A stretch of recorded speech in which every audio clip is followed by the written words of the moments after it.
Laura pulled her cell phone out of its storage compartment and queued up the first video before wondering if she really should watch it again.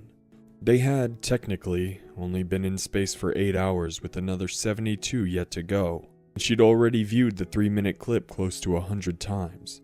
The little voice in the back of her head that said she would tire of it if she continued at her current pace was quickly silenced, however, once play was pressed yet again. Hi, Mommy. Kevin, who just turned 6 a week ago, smiled and waved at the camera while hovering over the birthday cake which Mike had decorated with stars, planets, and a tiny replica of the Olympus space station. I love you. He continued. We both love you. Mike called out from behind the camera. Tell your mommy what you're getting ready to do. Kevin nodded, commiserative approval, his smile contagious. Laura, as with each watching, smiled as well. I'm going to blow out my candles. Her son brushed the hair from his eyes. Mike always let him slack on the haircuts when she wasn't there, and puffed his cheeks in anticipation of a large enough exhalation to extinguish 6 candles. Before he had a chance to blow, however, Mike caught him with another question, earning something of a perturbed expression for his efforts. Why are you blowing out candles? Kevin's perturbed expression shifted to one of outright incredulity, seemingly the dumbest question he'd ever heard. The boy shrugged and threw up his arms. Because they're on fire, Daddy. His tone was deadpan serious, bringing involuntary laughter from both his dad, who was there, and his mom, who wanted to be there more than anything. It broke her heart to think of the special days she had missed spending with her husband and child, the birthdays, holidays, and anniversaries, but that was part of a price that they all, as a family, agreed to. The bottom line was that they were both so proud of her, those things were easily forgiven. Most 6-year-olds would throw a fit if their mother didn't attend their surprise birthday party, but Kevin spent his bragging to the invited classmates about his amazing mom, Laura Hillman, the astronaut. No, silly. Mike corrected the boy. Tell your mom why you're blowing out these candles. Oh yeah. Kevin finally understood. This is a super special cake that's just for us. Because the other one got eaten up at the party. Mike added, his voice louder than the boy's given his proximity to the microphone. Kevin laughed in agreement. Yeah, I only got one piece. But that's okay, because we got this one for you, me, and Mommy. And Daddy says that this video will make it like you were here too, and that I should tell you I'm telling the camera, Kevin tied his own tongue momentarily. It's okay, buddy. Mike prompted. She knows what you mean. I think you probably need to go ahead and make your wish. The candles are getting a little low there. With wax coming dangerously close to frosting, Laura's child, and despite all of her accomplishments, the best thing she had ever done, puffed his cheeks once again, blew them out with only the tiniest degree of spittle release. Mike kept the footage running as Kevin cut the first and largest piece, which they set aside for her. It was to be freeze-dried and sent overnight to Russia, where it would be included with the supply manifest for the ESA's automated transfer vehicle launching with the Ariane 6 heavy lift rocket, exactly 13 hours after Laura and Dimitri's Orion capsule, the Daedalus, lifted off from the Cape Canaveral. If it all went according to plan, in 3 days' time, we would be able to sit down in her own private quarters aboard the OSS and eat a portion of the triple chocolate cake while, most likely, watching this video again for the 1000th time. Mike set the camera down on the kitchen table and directed it so that she could see both of the men in her life enjoying their cake together, repeating, "It's good," and to each other. When Kevin was down to a few bites, Mike drew his attention to some tiny detail in the frosting that the boy couldn't quite see. Urging him closer and closer, her husband was somehow able to pull off the oldest gag in the book and mush Kevin's face into the cake, smearing his nose and cheeks with chocolate. Laura's son was a rare breed, who thought of other people first and practically never harbored ill will, and his reaction of laughter, and then hamming it up even more for the camera, was exactly what she would have expected it to be. Every parent wanted to say that they had a good kid, but in her case, well, she had a good kid. The video would close with a clean face and Kevin offering up the sacred secrecy of his birthday wish without provocation. "You don't have to say it if you don't want to," Mike had assured him, but his son insisted. Adamant about the fact that the wish was coming true regardless, the boy felt strongly that her knowing about it would help to keep Mommy safe. In the final seconds of the video, with Mike's strong arm around the kid, Kevin looks first at the camera, then back at his father before saying with complete sincerity, "My wish is for Mommy to get to the Olympic Stadium, okay?" It was incredibly sweet, and also very unfortunate that the clip ended when it did, because she would have loved to have seen the look on Mike's face. It didn't matter how many times they had told their son that it was the Olympus station. It almost always came back to them as the Olympic Stadium. It had gotten so many laughs out of them. At this point, the kid was probably doing it on purpose. Laura sighed and switched off her iPhone before slipping it back into the console. She might not get tired of watching videos of her home, but her battery would. It amazed her. The data list was equipped with some of the most advanced circuitry in the world, and yet they couldn't have put a USB port. Admittedly, the Orion series weren't exactly designed for luxury travel. Utilitarian in nature, the capsules were created for transporting goods and supplies, and in this particular instance, they were the goods. The astronauts, cosmonauts, and French spationauts that used the 4- and 2-man capsules weren't exactly boxed away like cargo. They weren't flying first class either, or even coach for that matter. Comfort seemed to come very low on the list of specifications the various agencies used in their creation. Significantly lower, at least, than things like hull integrity and oxygen stability. Keeping them alive seemed to be of higher priority than reclining seats in an in-flight movie. She wasn't complaining. She looked over at Dmitri, who was sound asleep, and found it remarkable that he could do so with such ease. While they had specific sleep cycles that they would try to adhere to, Laura had been unable to catch a single week during the first 4-hour shift. There had been too much adrenaline surging through her system to even make it possible. It felt like too many double espressos. She was in space, dreaming of this moment since she was Kevin's age. It was the fruition of everything she had ever wanted growing up. Her high school yearbook quote was, "If I get to space, I will die happy," and she meant it. Breaking through the cloud line, leaving the atmosphere behind and delving into the unimaginable vastness was like nothing she had imagined, and nothing like the simulations either. It was a rush. Giving birth to Kevin, marrying Mike, graduating to a gold key NASA astronaut. These had been the defining moments in her life, and now they all just seemed to pale by comparison. She would leave that part out when relaying the story to her boys. Her co-pilot, however, did not appear to be as impressed. Dmitri Vladimir Kapersky had a few more seasons under his belt than she did, as a pilot cosmonaut and a test cosmonaut, on 39 different missions to space, including 2 two-year stints aboard the now defunct International Space Station. The man had logged more time in space than anyone who hadn't retired, which was part of the reason why he was being made the commander of the OSS.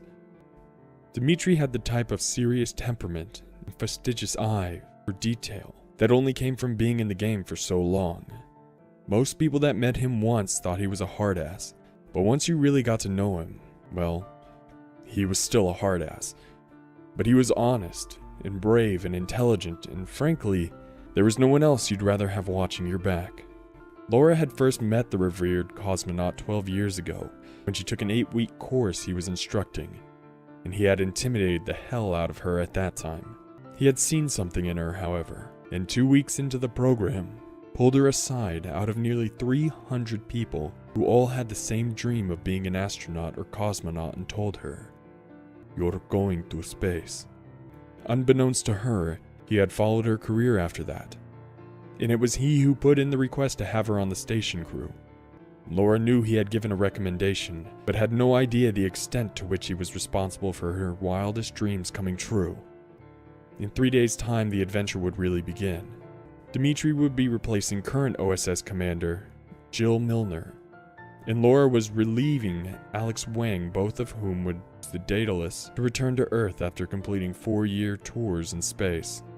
Astronauts Nick Geary and Rukia Kanagi would be staying behind, leaving a continued skeleton crew of 4 once the Daedalus departs again. Theirs would be the final preparations that would need to be made in advance of the full crew arrival in 3 months' time. The Olympus Space Station was a masterpiece of civil engineering and deep space construction, created as a long-term alternative to the archaic tin can known as the International Space Station. Built to comfortably house a working community of 288 people, Laura's team was responsible for a large variety of nitpicking tasks, from inputting personal and medical data of all the incoming personnel to testing every system available to test. They would have their hands full, no doubt. The heavy lifting had already been done. Dimitri would be the first OSS commander to maintain the station at capacity, and she would be one of the flight crew. It was all very exciting. Laura wasn't the only one to have high hopes for Olympus. The crew were coming from every corner of the world and through every space agency available, including private companies like SpaceX. There was a real emphasis on global cooperation and working together, and it was hoped by many in America at least that the station would act as a beacon for the rest of the world to follow. There was a quiet optimism that the glorious utopia of collaboration orbiting above the rest of humanity might somehow ebb the rising tide of hatred and violence spilling over all borders. Since the beginning of the nuclear age, the threat of mutual destruction has been the only thing keeping the peace between nations, supposedly. It now seemed, however, that the world was evolving into a different place with a different mindset.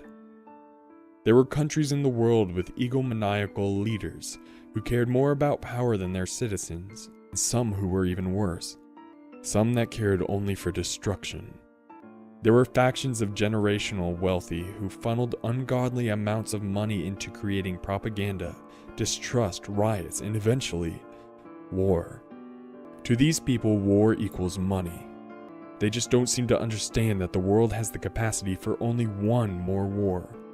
At the very bottom of the pyramid was the majority of the planet's 7.5 billion people. And those people were completely terrified, wanting nothing more than peace. Part of the reason Laura finally decided to actually go into space and leave her family behind on terra firma was the hope that she was working to create a better world for her son than the one he currently resided in.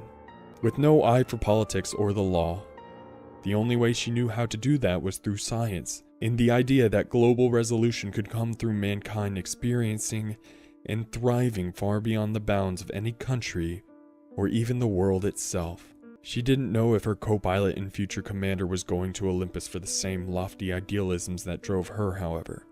It was hard to say how he felt about the future of the planet or even being unmarried and without children, his desire to be on it.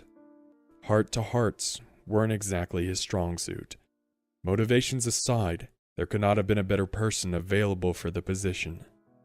Dimitri snorted loudly, breaking the silence of the capsule and causing Laura to jump in her seat, startling her from her thoughts. The older man wasn't a snorer, thank goodness. That could have been maddening. But he did, on occasion, release an involuntary snort which, when it didn't scare her half to death, tickled her to no end. She had heard a rumor in flight school that he once had the nickname Hot Sauce, but she was never able to verify its authenticity, let alone find out how he might have gotten it. Presumably, it had something to do with hot sauce. Hopefully for eating it. She watched him for a moment to see if the splitter was a solo. Sometimes they came in pairs, and when she was satisfied that there wasn't another one coming, she turned her attention to the beveled window known as the Viewpoint 6. The motion wasn't terribly comfortable, as she had to twist her neck somewhat to look over her right shoulder, but it was the only one of the 6 openings that provided her with a view of Earth which was, for all intents and purposes, in their rearview mirror. The windows were actually 3 different frames of aluminum silicate infused glass, with the center pane adjusting for the dramatic difference in pressure between the vacuum of space and what they needed to survive the trip. So the view provided wasn't crystal clear. That being said, it was still a breathtaking sight to behold.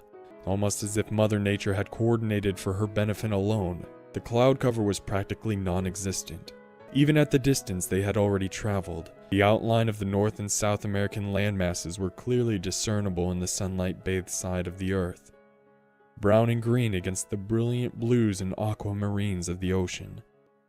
They had, of course, traveled too far to make out any of the footprints of mankind, cities, monuments, and the like, or so she thought. A flash of blinding light from somewhere on the US East Coast flared out as bright as the sun, leaving spots on the back of her eyelids when she reflexively squeezed them shut. Her first thought was that it had to be weather-related, but logic quickly dictated that couldn't be the case. It was way too bright to have been anything like lightning, which shouldn't be observable from space anyway. Could it have been a reflection of the sun's light? A basic understanding of geometrics and the sun's current location made that highly improbable. Laura's mind was running through the logical possibilities to the point of even considering breaking Dimitri's slumber early for his opinion, when the communication channel designated Tango began flashing on the digital dashboard. It was accompanied by its own unique beep, and the moment it went off, Dimitri woke up anyway, constantly tuned in. It was an alarm we weren't used to, and probably shouldn't be hearing. There was their main line of communications, Alpha, which was the direct contact with their mission control at NASA in Cape Canaveral, Florida. They had regularly planned interactions, but it wasn't completely uncommon for either side to relay messages outside of the scheduled check-ins. Beta was a backup comm channel, which also linked to mission control in the unlikely scenario that the main line became compromised.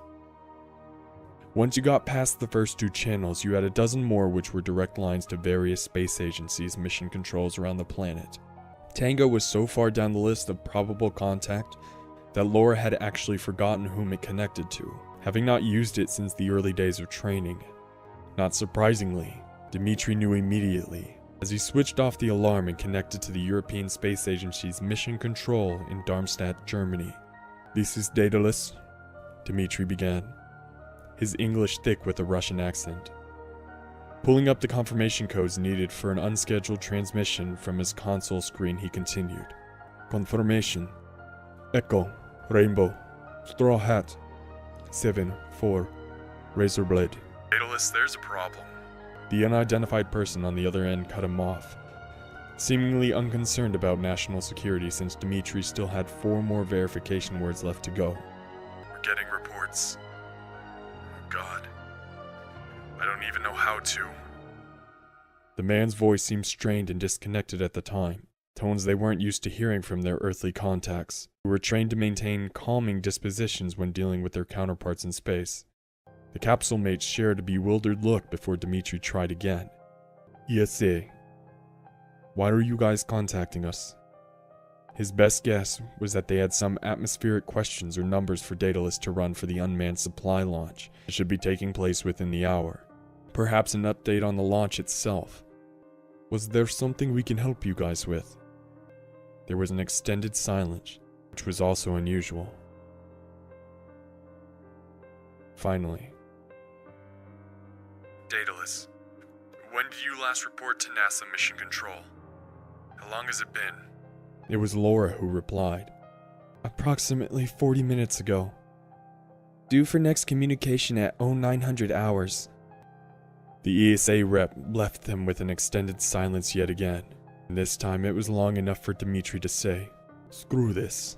Pull up the Alpha channel as well. Mission Control, this is Daedalus, do you read?" There was no reply. And after a few minutes he tried again.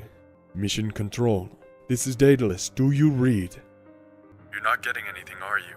asked the ESA line, who had been listening the entire time. "What the hell's going on, ESA?" Laura blurted. They were both getting a little irritated with the situation. The astronauts could hear the man sigh and then begin talking to someone else that wasn't them.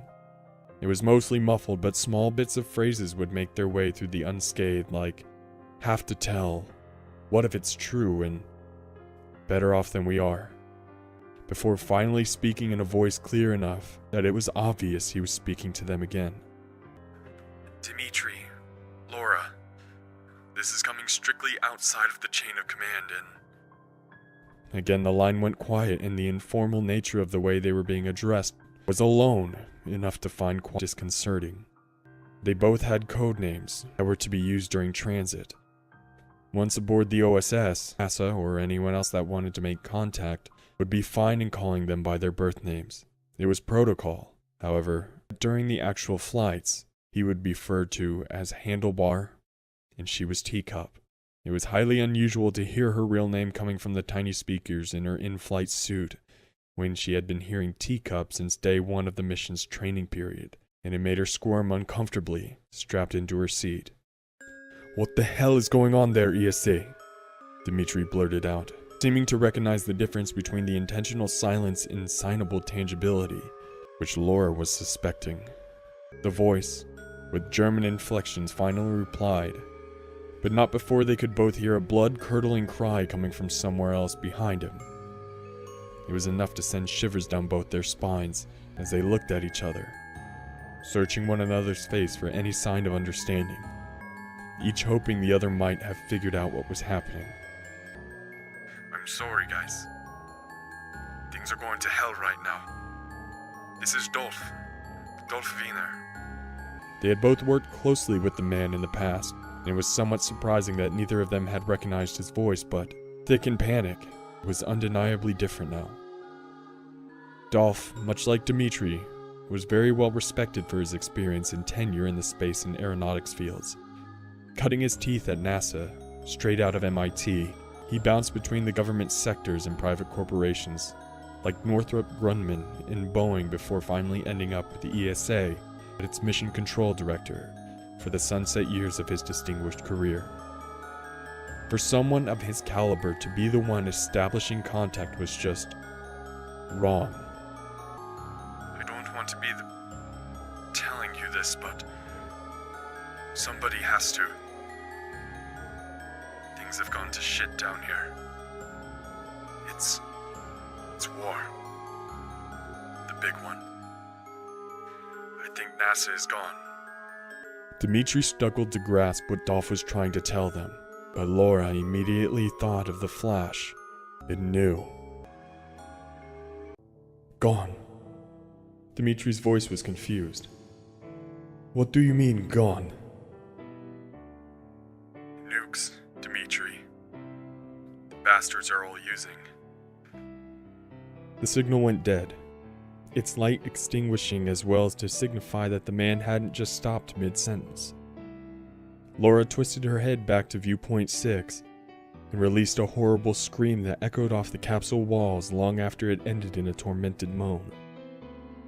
It had only been a split second. In that minuscule moment of time that her eyes were open and facing the glass, they were bombarded with a series of simultaneous flashes, so bright it seemed as the Earth had, in fact, become the sun itself. The scream was one of physical agony and not all pertaining to the emotional anguish which was far from setting in.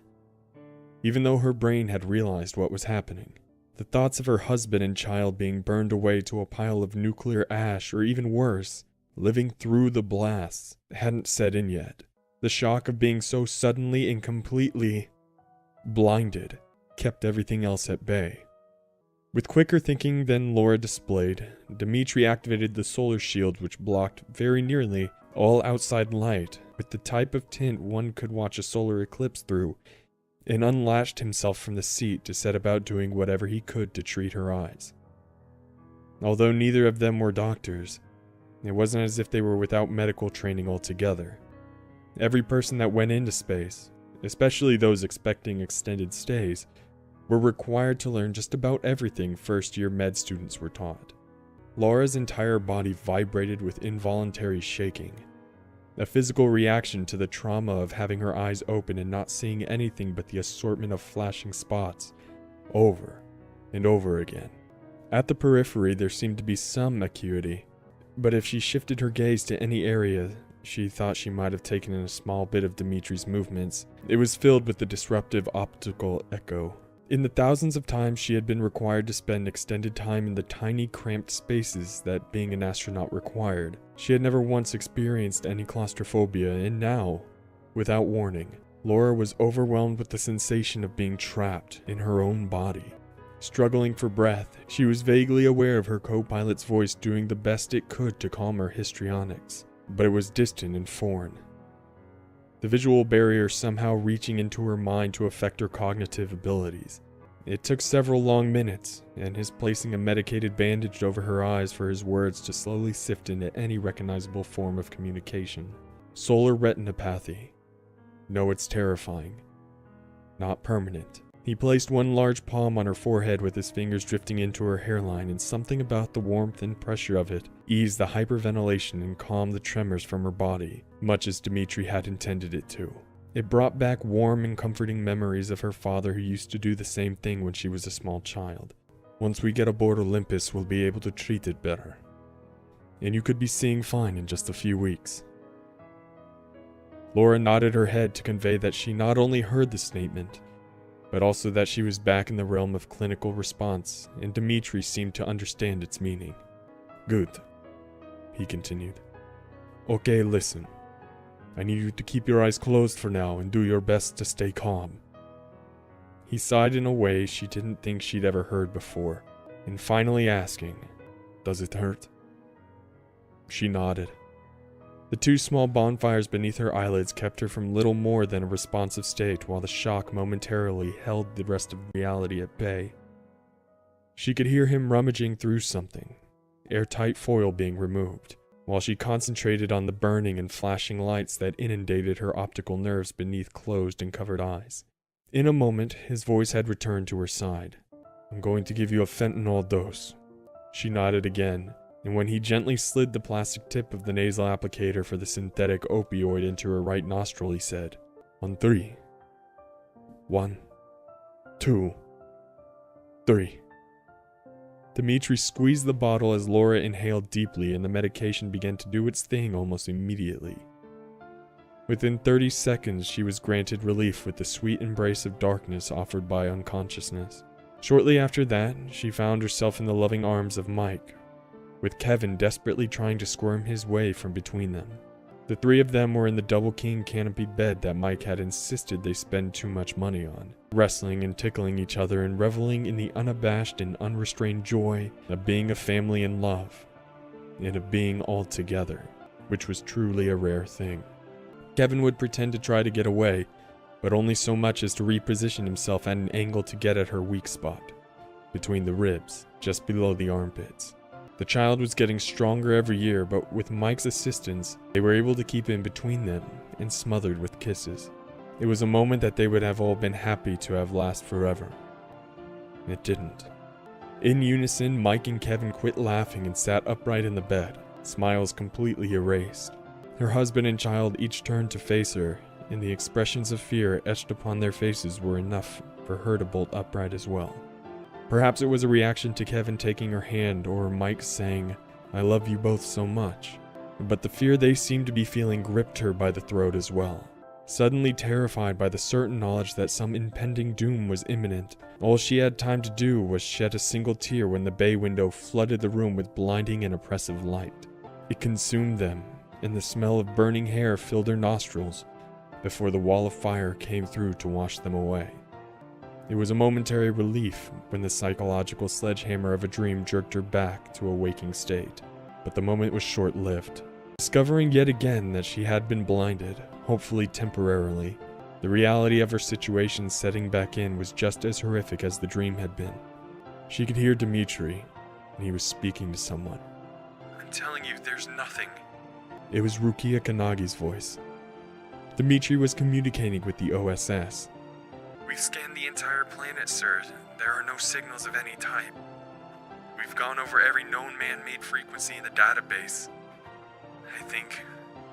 Oh dear Lord, I don't even want to say it out loud. Rukia was a communications expert, among other things, and she wasn't exactly known for her emotional outbursts. It's okay, Kanagi, Dmitri offered, using a voice with the same calming qualities he used on Laura. You don't have to say it.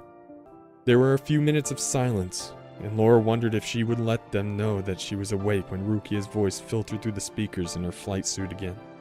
Sir, given everything that's just happened, I'm uncertain about bringing this up, but Her voice became conspiratorial. I think there might be another problem that you need to know about. Go ahead, Kannagi, he pressed, Well, still at a whisper. it's been nothing more than talk at this point, but, well, I thought you should know. It's Alex and Nick. Jeez, I can't believe I'm even having to say this, but they've been trying to convince the commander that we shouldn't let the Daedalus dock with Olympus. What the fuck are you talking about, Kannagi? Laura cringed involuntarily.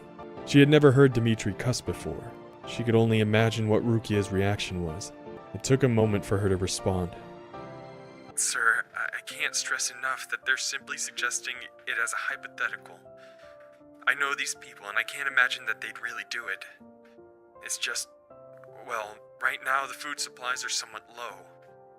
Even with reduced rations, there's really only enough for 4 people to survive for a few months.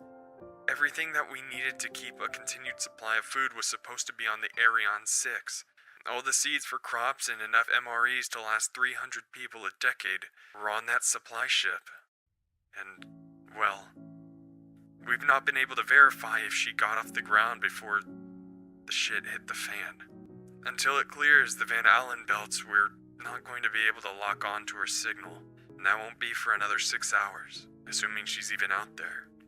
Rukia went quiet again, and Dimitri considered her words before asking. So what are you saying, Kannagi? Is it that the Ariane never made it liftoff, and they're not going to let the Daedalus board the station? I'm so sorry, sir. Dimitri could tell the young Japanese-American astronaut was sickened by her own words. According to Nick, the current supplies would last 6 people no more than a couple weeks. I don't know what to say, sir, except I will die before I let that happen. You have my word. I have to go before they discover that I've contacted you. Maintain your course, and the second I can, I'll give you an update. Godspeed, sir. Kannagi. Dimitri caught her before she cut the transmission. Yes, sir. Kannagi. Rukia. Your father would have been proud of you. Laura could hear the other woman's breath hitch quietly, just short of an actual sob. It was a noise she often made herself when she needed to keep her composure in a haze of emotion. Although it was customary for commanding officers to refer to their crew by their secondary names, Dimitri had been doing it his entire career. It was a rare treat to hear the first name coming from his lips. Thank you, sir. Olympus cut the connection, and after a moment of quiet, Dimitri turned his attention to his bandaged co-pilot. You had nothing to add to the conversation, Hillman. She smiled despite the grave situation. The man never ceased to amaze her. How did you know I was awake? Her voice was dry and cracked, and before she could ask for water, he had positioned the flight suit's drinking tube into her mouth. The water tasted fine, even though she couldn't help but to think about the fact that a portion of it was her own reconstituted urine, much as she did every time she drank. The flight suits were equipped with 10 gallons of water and an advanced filtration system for the astronauts' urine, which would stretch the 10 gallons into the 50 or 60 that they would need to stay hydrated on the trip to Olympus. You're breathing, he answered her question as she drank. Is it true? She asked after finally satiating her thirst. Is it all gone? Dimitri shook his head despite her inability to see it. I don't know. I think it would be unwise for either of us to make any assumptions. But you tried all the channels? While you slept, yeah. I've scanned every frequency this little Orion capsule is capable of. That being said, we can't afford to lose ourselves in hypothetical conjecture. Dwelling on what happened down there isn't going to help us any up here. All we need to concentrate on is getting on the OSS. She was incapable of taking that advice, and her brain vomited up the thought it had been tiptoeing around for as long as it could. Oh, God. Mike. Kevin. She felt the already weak grasp on her sanity slipping away as the notion of a rest of her life without her husband and child tried to take hold. Dimitri grabbed her shoulders and gently shook her, hoping to bring her attention back to the here and now. No, he screamed into her face. You cannot do that right now. His voice was compassionate but forceful at the same time. For one, you can't cry if you want your eyes to heal. There's no way around that. If something did happen to your family, then there will be time to mourn them later. On Olympus. Right now, I'm giving you a direct command. You are not to think about the conditions on Earth while you are aboard the Daedalus. Do you understand? Technically, he wasn't her commanding officer until they were aboard the OSS, and he had relieved Commander Milner of the position, but she knew what he was doing. And more importantly, he was right. Nodding again, she did her best to wipe the anguished look from her face. The new one wasn't a whole lot better, but Dmitri could see the determination Laura was trying to convey. He could trust that she was, once again, a competent co-pilot. It wouldn't be slipping back into hysterics of any type. Not yet, anyway. Although it took several long seconds, she somehow managed to compartmentalize the pain into a spot where it could be relatively ignored for the time being. It was an ability that she wasn't aware she had, and that wasn't necessarily a good thing. Yes, sir, she finally managed. And then, after a few more seconds, what about the Ariane 6? What about it? She wasn't exactly sure what she was asking either. I don't know, is there any way that we can track her? We're a lot closer to it than Olympus. Dmitri shook his head, before yet again realizing that her condition made it moot to do so. Not without knowing her flight plan. She's unmanned, so there's nothing more than a beacon, and without mission control to give us coordinates, well, the answer's no. Olympus will find her before we ever could. And all we can do now is continue on with our flight plan. Without her eyes, Laura found herself concentrating on the timbre and cadence of the man's voice, more than she ever had before, and there were no cracks. Still calm, still in control, and still working the problem with a thorough logic that she couldn't hope to achieve given the circumstances. Laura knew her life was in his hands, and she was grateful. Do you really think they'll exile the Daedalus? It seemed unimaginable, but then again, so did this entire situation. No, I do not.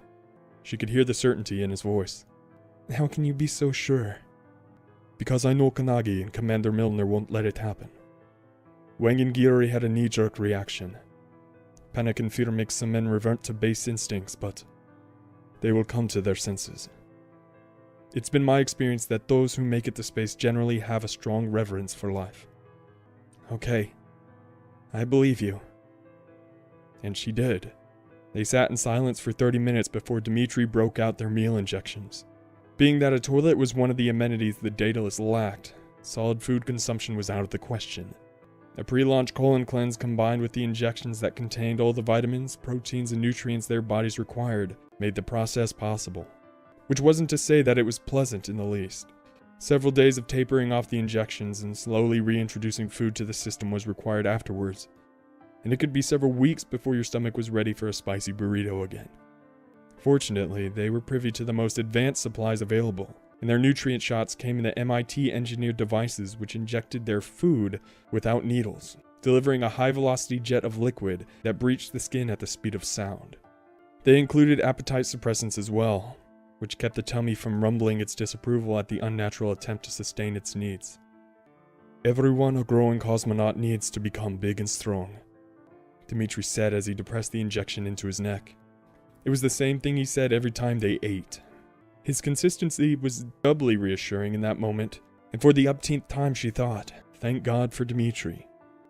Although he offered, Laura was able to handle her own injection. Ironically, it was just the day before that she told him she could have done it blindfolded, and now it was time to put up or shut up. Dmitri did the honors of cleaning the dishes and informed her that it was time for her sleep. Without her vision to provide a framework of her surroundings, she was losing all sense of time. After the last drug-induced chainsaw of a dream she was in, no hurry to return, and put up a bit of a fight as well. After all, he hadn't slept since she had, and they both needed him to be at his best.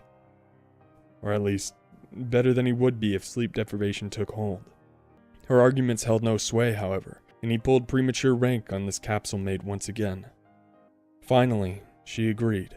She was tired, but she declined Dimitri's offer of more fentanyl. Her eyes weren't burning nearly as bad now, and frankly, she couldn't take another dream like the last one. Before attempting to sleep, Laura did something she hadn't done since she was a small child. She prayed. It was the first time the adult version of her had done so without feeling like a hypocrite, and it was short, simple request. There were a great many things that probably should have been prayed for more. She knew that, but she only asked for a moment of peace, an opportunity to sleep safe from the torment of her pain. Her prayer was answered. Falling asleep quicker than she thought possible, her mind remained mercifully blank. The burning thoughts she had been holding at bat, the ones that wanted to rip away at her soul, were enveloped and replaced by the soothing balm of utter blackness. It was impossible to say how long she was cradled by the nothingness, but when Dmitri put his hand on her shoulder to wake her, it felt like only a few minutes. When he told her it had been 6 hours, it was a shock, and had it been anyone else, she wouldn't have believed him. He said that he would have let her sleep longer had they not been anticipating an update from Olympus on Arion 6 status. That, and he wanted to change the dressing on her eyes. They were midway through the process of removing the bandage and cleaning her eyes for the new one when Olympus's signal went off. Multitasking, Dmitri switched on the comm and addressed the OSS while the finishing of the task. "Go ahead, Olympus." He stayed somewhat official, unsure if he'd be speaking to Rukia or not. God, sir. It was Rukia. She sounded unusually frantic. Dave. Oh God. I can't believe... "Kannagi," Dmitri barked with authority, pulling the Olympus communications officer back from the edge of panic. Right. I'm sorry, sir. Her voice returned to its normal stoic tone. It's mutiny, sir. Wang and Giri have cordoned the commander to the brig because she refused to side with them regarding the Daedalus. "You mean us?" Laura asked. Laura? "Yeah, Rukia. It's me." Oh, Laura, I'm so sorry. Commander Kapersky told me about your eyes. Don't worry, we'll get you fixed up. It had been a number of years since the women had seen each other, but they had always considered each other friends. "How are we going to do that if we can't come aboard, Rukia?" Silence took a full half-minute from them before Dmitri took control again. "Kannagi, what is your standing with Giri and Wang?" It's not great, sir.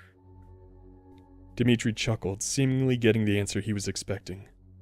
The sons of bitches know I'm not going along with them either, however. It would seem I know Olympus's electrical grid a little better than they do. I've managed to lock myself down in E-Wing, and until the morons figure out how to manually override the door controls, I should be okay.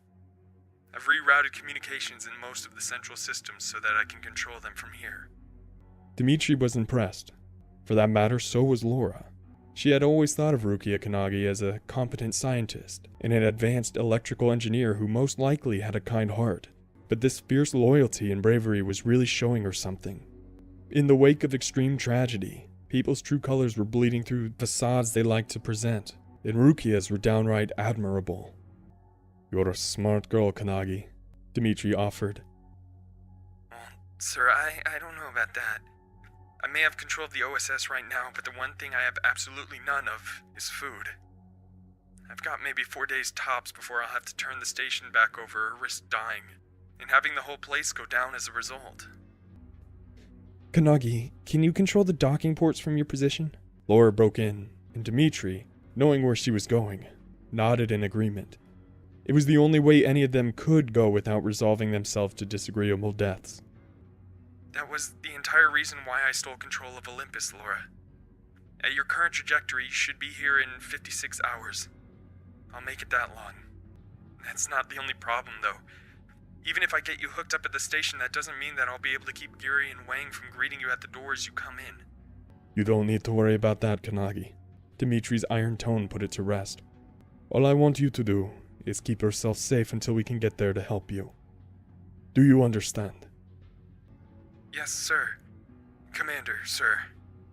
I will not let you down. "I know that, Kannagi. You never have." After a short moment of reflection, as they all instinctively wondered if this communication were between the last friends any of them would ever have again, Dmitri asked, "Do I take this to mean that there's been nothing from the Arion 6? No, sir. Rukia lamented, and after a moment, But that doesn't necessarily mean anything. Without any communications with Earth, well, we just don't know. I tried to explain that to Wang. But with Giri breathing down his neck, he just wouldn't listen. There are a million different things that could have changed about the launch time or flight plan that would affect our ability to locate it. There's no way to know for absolute sure that she's not coming till the damn thing's only 12 hours away or closer.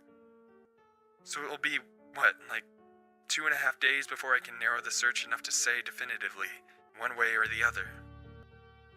Rukia, Laura piped. Yeah? Do Alex and Nick know that you've been in contact with the Daedalus? Not yet, no. Wang isn't the complete idiot. Geary is, however. It won't be long before he figures out how to, at least, monitor the comm. I'll know if that happens, though, so... Oh, shit. Rukia cut the communication completely, and Laura's first reaction was to re-establish the channel. Dimitri said no, however, and being blind, there was little she could do about it. What the hell? Laura demanded, serving the dual purpose of questioning both Rukia's abrupt exit, as well as Dimitri's refusal to find out why. A full minute passed without an answer. When she reiterated the question, this time it earned her a shh, like she was a child to be shushed. In any other situation, she might have taken offense, but in this instance, it worked. After a few more minutes of silence, Dimitri said, "It's Morse code." What? Kanagi. She's using the channel's connection light to communicate in Morse code. I thought maybe it was broken, but... Okay, wait. Here's the beginning. Listening.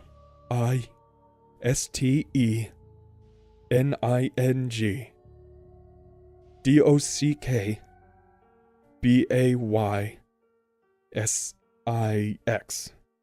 She wants us to dock in Bay 6. Dimitri clicked the channel off and on to acknowledge the received message. Shortly after that, the channel opened again. Daedalus, this is Olympus, do you copy? It was Rukia again, formal this time. Daedalus, I have your docking information. She was obviously attempting the lay of trail of crumbs for Geary and Wang. Roger, Olympus. This is Daedalus. We copy. Laura replied since she was technically the comm officer in the capsule. Roger that, Daedalus. We've got you docking in Bay 25. Do you copy? Bay 25. There were only 25 docking bays, so she was giving them as much distance as she could without making it obvious by putting them in the first few bays. Rukia was a really smart girl. Copy that, Olympus. Bay 25. Over and out. Dimitri flipped off the signal and sighed. The next 2 days were going to be that much longer if they'd been unable to speak to Rukia anymore. Unfettered, at least. What had started out as an expedition based in science and the advancement of the species had turned into a Darwinian nightmare where, hopefully, it wouldn't be survival of the fittest, but rather, survival of the smartest, with the advantage of knowing what it was they would be walking into. They had approximately 2 days to formulate a way of making sure they ended up on top. It was Dimitri's contention that there was a significant difference between the two men would do if they actually made it aboard the Olympus. There was more than a fine line between leaving them to their own devices by denying the Daedalus and committing cold-blooded murder in person, and he seemed fairly certain that the Olympus astronauts were incapable of such an act. She wanted to believe him. For Laura, the next 2 days passed like 2 months. She never realized how acutely integrated her sight was with her sense of time. Her inability to monitor the clock and the distance traveled seemed to mess with her sanity more than anything, and it required Dimitri's having to talk her back from the edge more than once. Every 5 hours they changed her bandage, and Dimitri cut his sleep times down to 90-minute intervals. Those hour-and-a-half segments were the worst, teetering on the edge of her seat while he slept, and straining her eyes for any one of the 103 different noises the Daedalus might make to let them know if they were an issue or if the course needed adjustment. Those short periods felt like days unto themselves, and she was grateful for those rare moments when he would release from one of his sleep snorts. Rather than surprise her like they normally did, they felt like Dimitri's way of saying, "You're okay," while he slept, and brought her back from the sensation that she was all alone and floating aimlessly through space. When they were within 12 hours, it would have been procedure for the OSS to make contact with the Daedalus every 45 minutes, but Olympus made no more contact. Rukia, knowing the gig was up, no longer attempted the routine BS and concentrated solely on her survival. and keeping tabs on astronauts Wang and Geary through the OSS security cameras. At least, that's the message she conveyed in her last Morse code transmission around the 20-hour mark. When they were a mere 4 hours away and riddled with adrenaline-fueled anticipation, they did receive a transmission from Rukia. It was short, and it gave them no time to respond before the connection cut again. Commander, Laura, they're coming through the door. I can't hold them back any longer. Automated docking routine Epsilon Epsilon 79 Tango. Godspeed. Dmitri did try to re-establish contact, but this time, there was no raising the station. Rukia had done everything she could to give them a fighting chance of getting aboard the station. The Daedalus was at a decided disadvantage, no doubt. Without someone to make the tiny rotational adjustments to the OSS that were usually needed, not to mention Laura's inability to monitor the capsule's gyroscopic readings, well, Dmitri would have his hands full.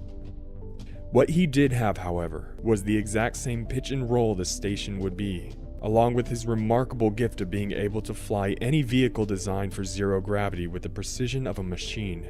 From time to time, including his current approach, he was known to say, "Han Solo, eat your heart out." But the Daedalus wasn't exactly the Millennium Falcon, and Laura wasn't sure she wanted to be thought of as Chewbacca.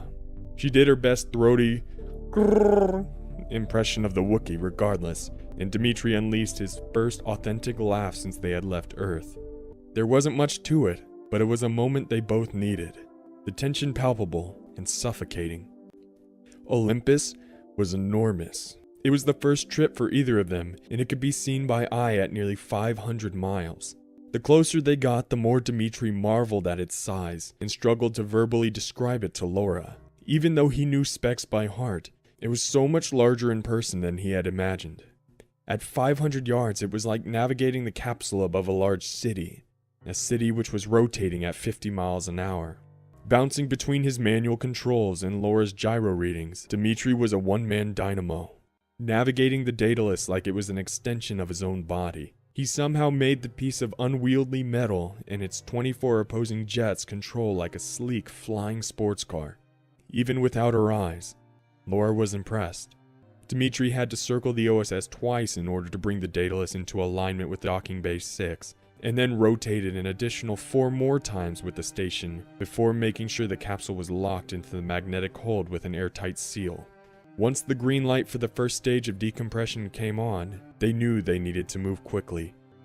Bay 25 was at the far end of the station, but if Wang and Geary had regained control of the surveillance system, then they probably already knew that they had been fooled, if they had been fooled at all. Dmitri stood and handed Laura one of the only 2 weapons they would be armed with, their doctored nutrient shots.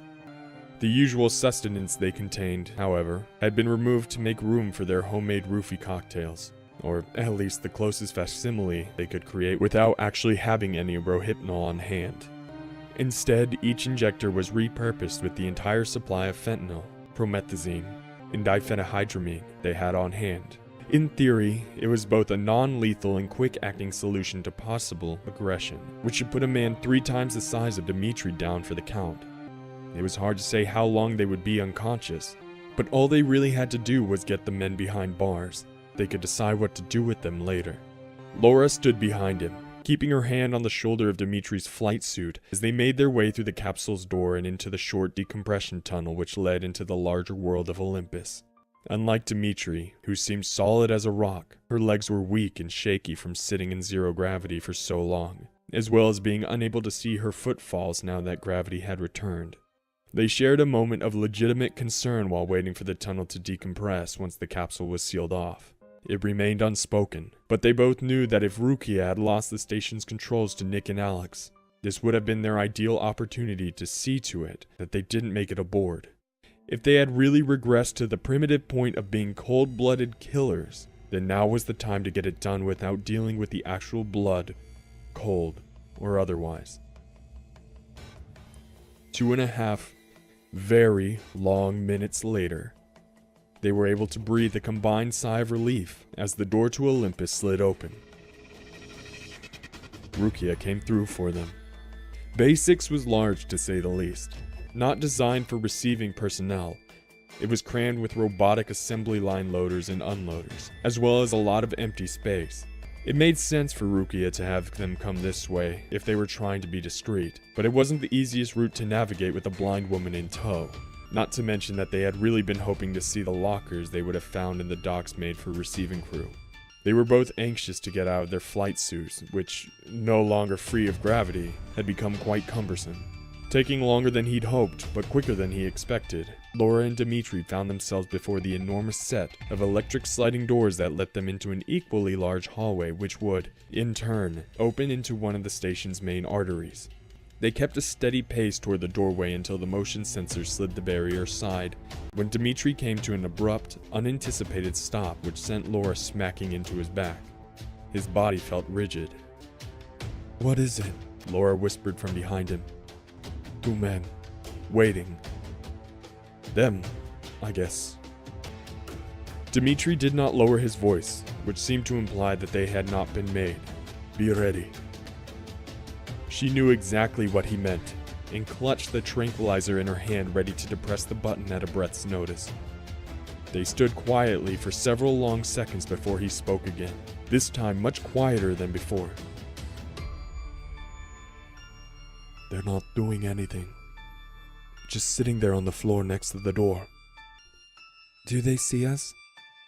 "I thought so, but maybe not." Laura wasn't sure what to do with that, and "Is there another way around them?" was the best she could offer.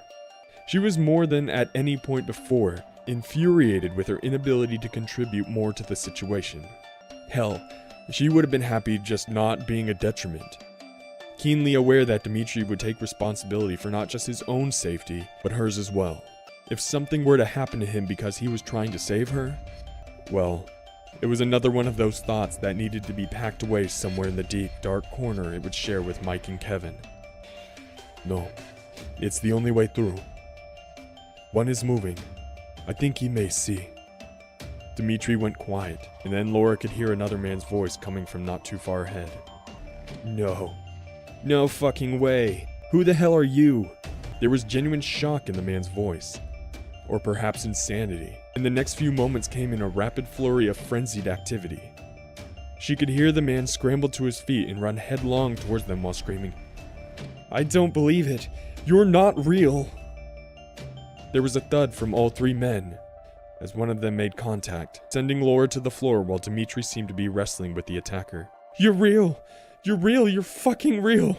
The crazy man cried over and over as Dimitri struggled to subdue him. There was no way she could tell, but from the Russian's grunts, he may have been losing.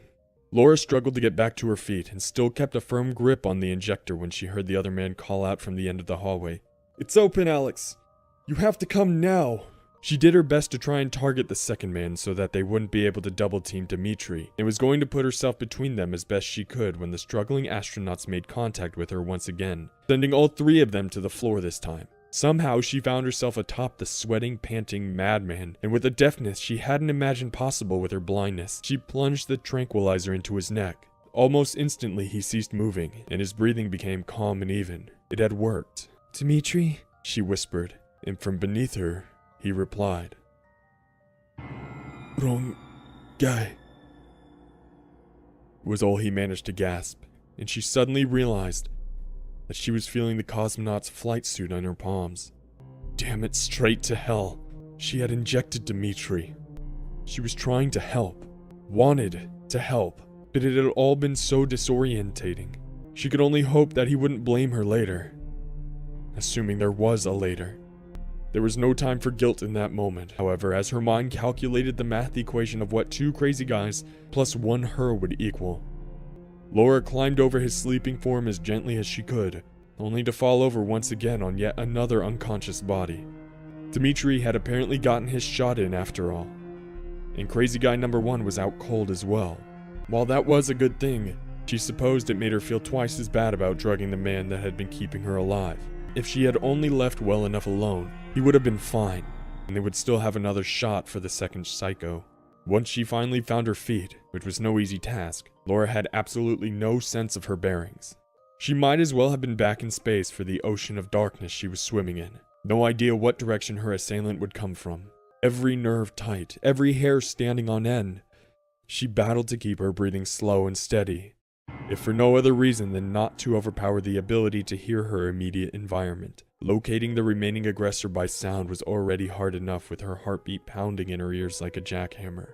She didn't need to add hyperventilation into her growing list of impairments. Her muscles screaming in agony beneath the weight of the flight suit. They could barely maintain the unrelenting tension they were being kept in. Despite what she thought to be a heightened sense of awareness, when he grabbed her shoulders from behind, it caught her completely off guard, and she screamed like 8-year-old Laura screamed when Freddy Krueger jumped on the screen for the first time.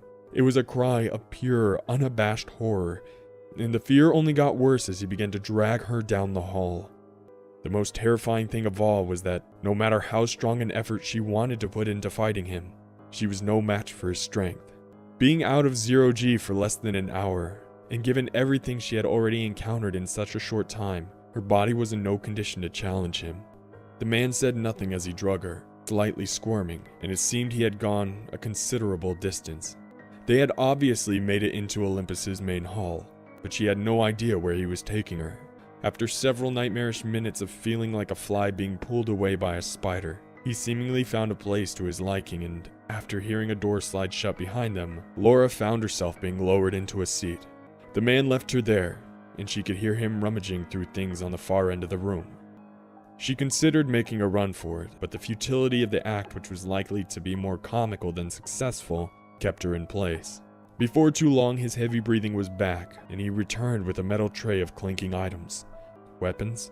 With fear and exhaustion playing tag with her psyche, a quick snippet of her wedding vows shot through her mind like oddly timed lightning, and Laura knew it was time to speak now or forever hold her peace. "What?" Her voice was dry and cracked. The little saliva she had a thick paste.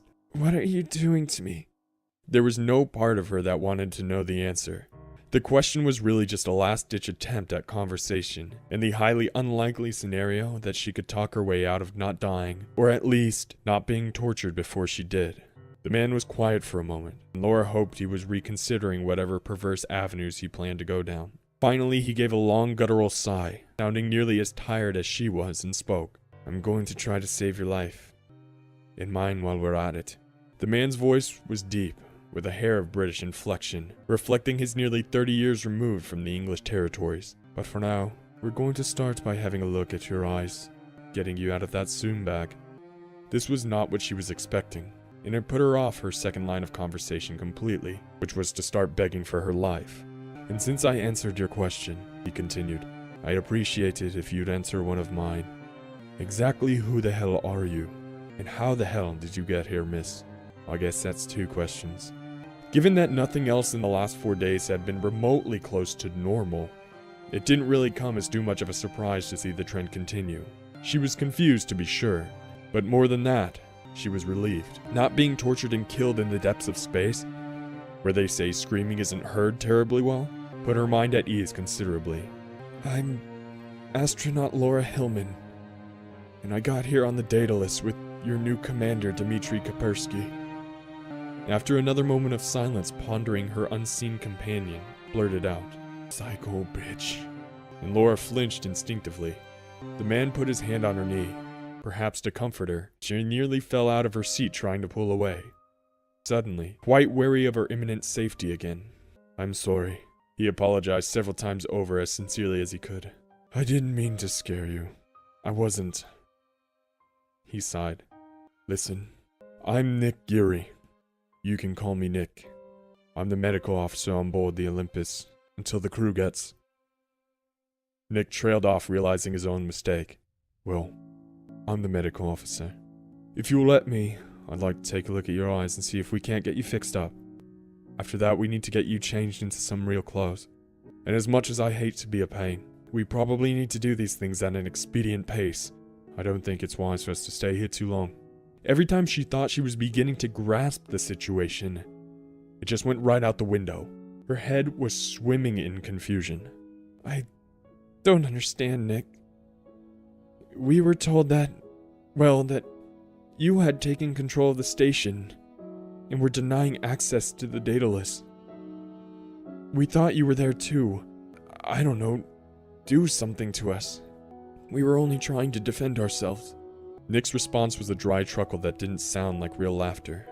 Well, we were told that the Daedalus never made liftoff before Earth before... You know. The doctor reached for Laura's bandage, and this time she didn't flinch or pull away.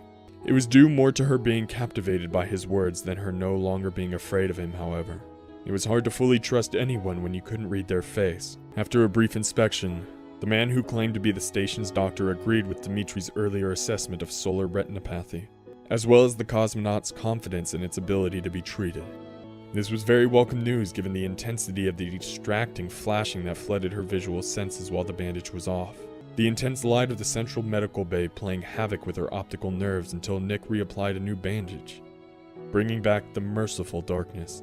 Nick took a swab to the inside of her mouth for Laura's DNA and fed the sample into one of the most expensive pieces of machinery on the entire OSS. It was a one-of-a-kind bioprocessor, with a 16-digit number as its only ID, but which its makers had affectionately dubbed Prometheus, for its ability to restore life to humanity, and perhaps even achieve immortality. Prometheus, unimaginable for most of humanity's tenure, was science fiction become science, creating synthetic stem cells on a nanoscopic level, which could combine the specific DNA or RNA to create cures for nearly every conceivable ailment from the common cold to cancer to 5th-degree burns. We honestly thought we were the last two people left. Nick gently patted her head like she was made of fine china, while they waited on the amazing machine, and she could hear the reverence in his voice. I'm really glad you made it here. I don't know how you did it, but I'm really glad you did. It took a remarkably short amount of time for Prometheus, with some specifically inputted instructions, to produce the solution which, once painlessly injected, would reduce Laura's healing period from several months to a day or two. Nick helped her get out of her flight suit, clean up and change into better suited clothes, and Laura, beyond the point of modesty, let him.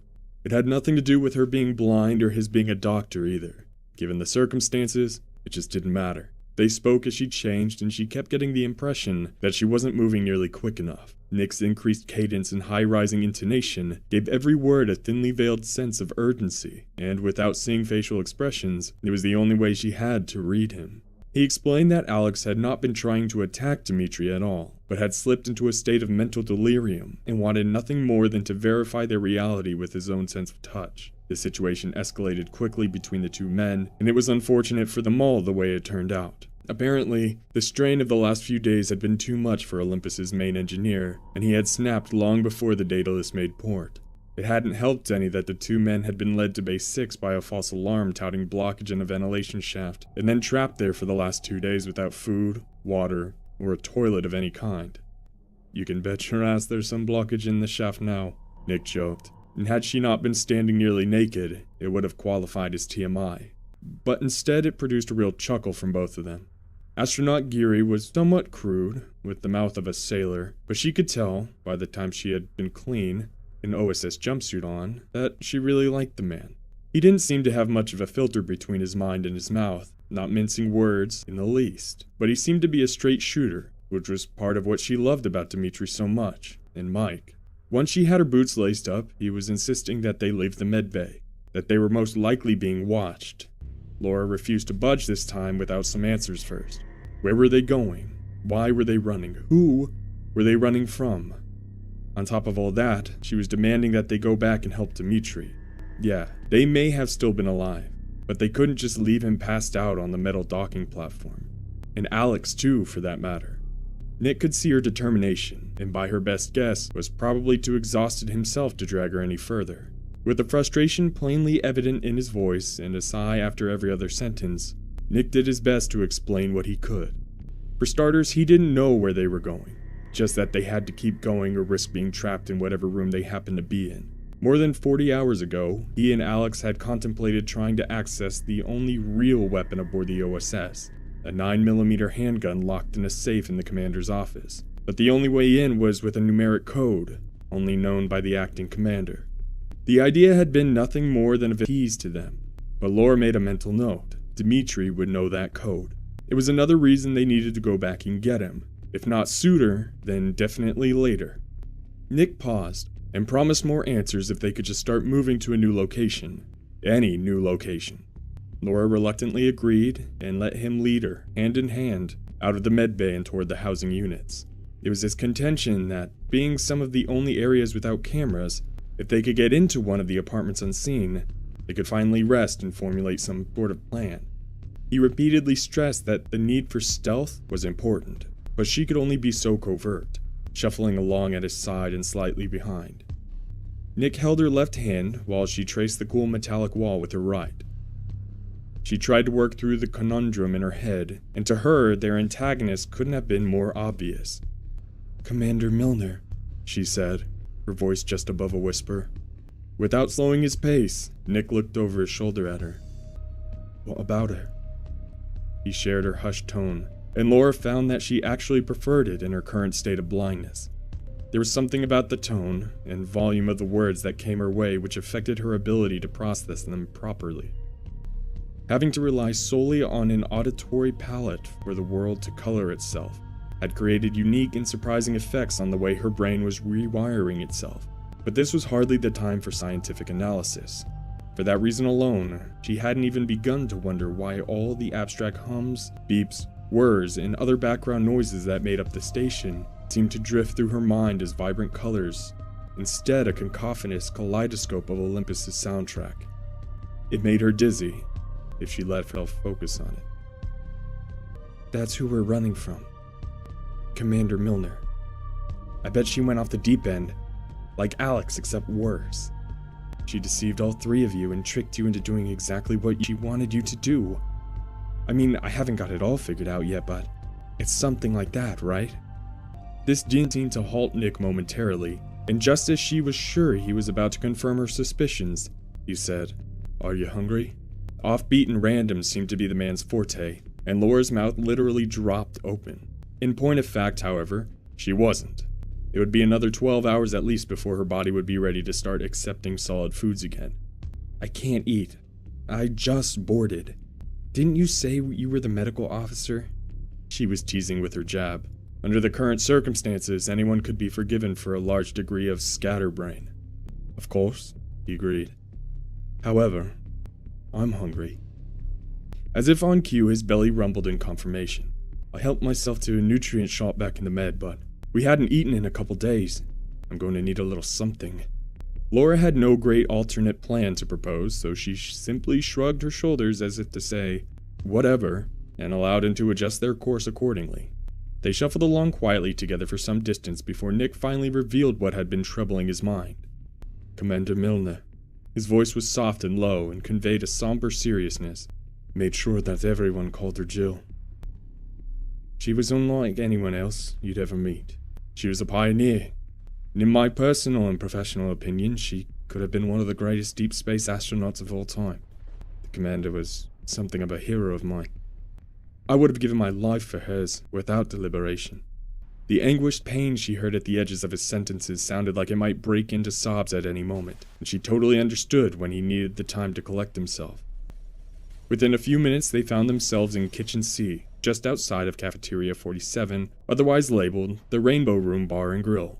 Grabbing a menu and reading it aloud as they made their way back to the meagerly supplied shelves, Nick's mouth began watering for something significant.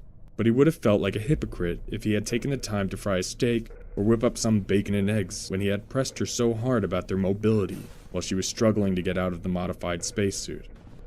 She was inclined to agree. Instead, he pocketed several of the NASA-distributed granola bars, which were designed somewhere underground by DARPA, and tore into one immediately.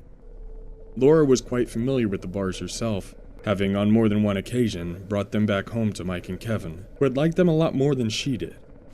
They didn't taste bad, with their genetically engineered oats, synthetic chocolate, and hundreds of chemicals designed to improve production, however. By her recollection, the ones from Walmart were worse. While slowly sipping her water, Laura stood and listened to him lip-smack his way through two of the questionable health food bars, and she couldn't help but to think about her commander again. "Everything a growing cosmonaut needs to become big and strong," she said to herself more than anything. It did earn a from Nick, whose mouth was too full to say anything else. "Oh, it's just something Dimitri liked to... You know what? Never mind." Now was not the time for nostalgia. Once she felt certain that the expert's mouth was empty enough to speak, she put a little more pressure on what she knew was already a sore spot. So Nick, Commander Milner, you got so upset because of what she's done, right? I mean, you would have laid down your life for her and now she's trying to kill you. Believe me, the hellish irony isn't lost on me. I can understand how painful that must be. Laura waited patiently for Nick to respond, hoping for some continuation of the story.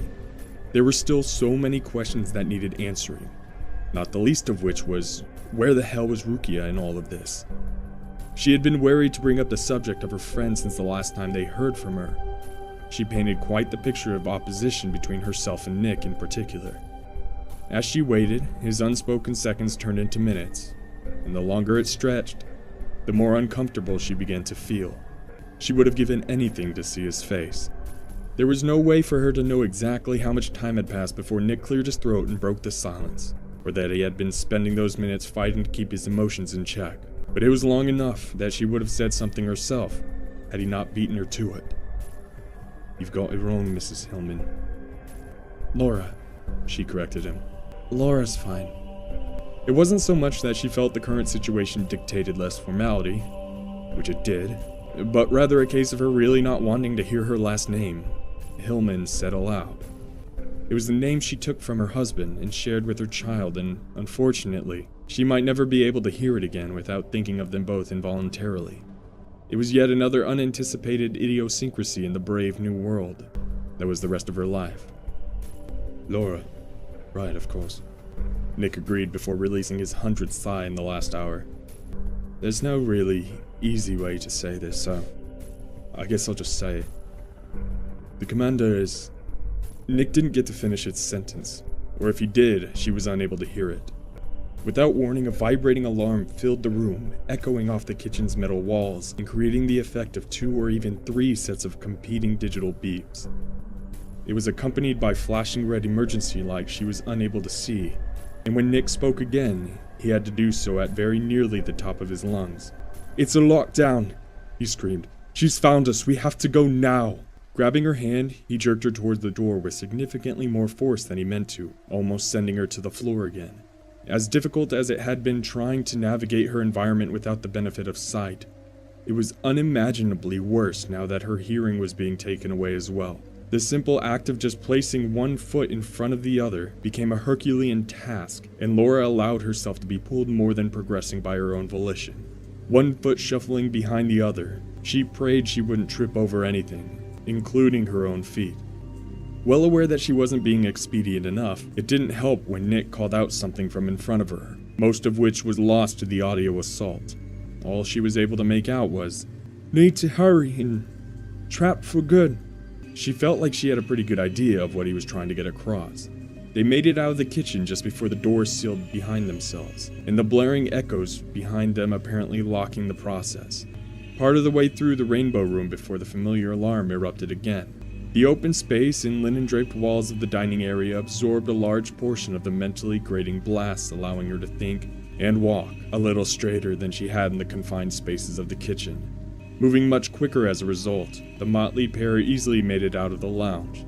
Oddly enough, however, the alarm stopped as soon as they did, ceasing the exact moment they crossed the threshold. The door didn't close and lock, and they stopped just outside of it. "She's fucking with us," Nick concluded, and after a moment, "I need you to hang tight for just a second." "What? What the hell are you talking about?" She didn't sound happy. "I dropped my bag. I have to run back in and get it." "What bag?" "I had a bag of some supplies. Food, medicine, the lot.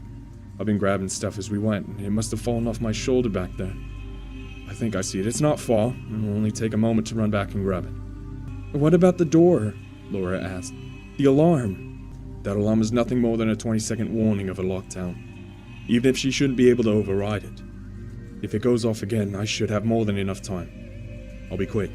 He pulled softly and reluctantly. She let his hand slip away. She couldn't have really stopped him anyway.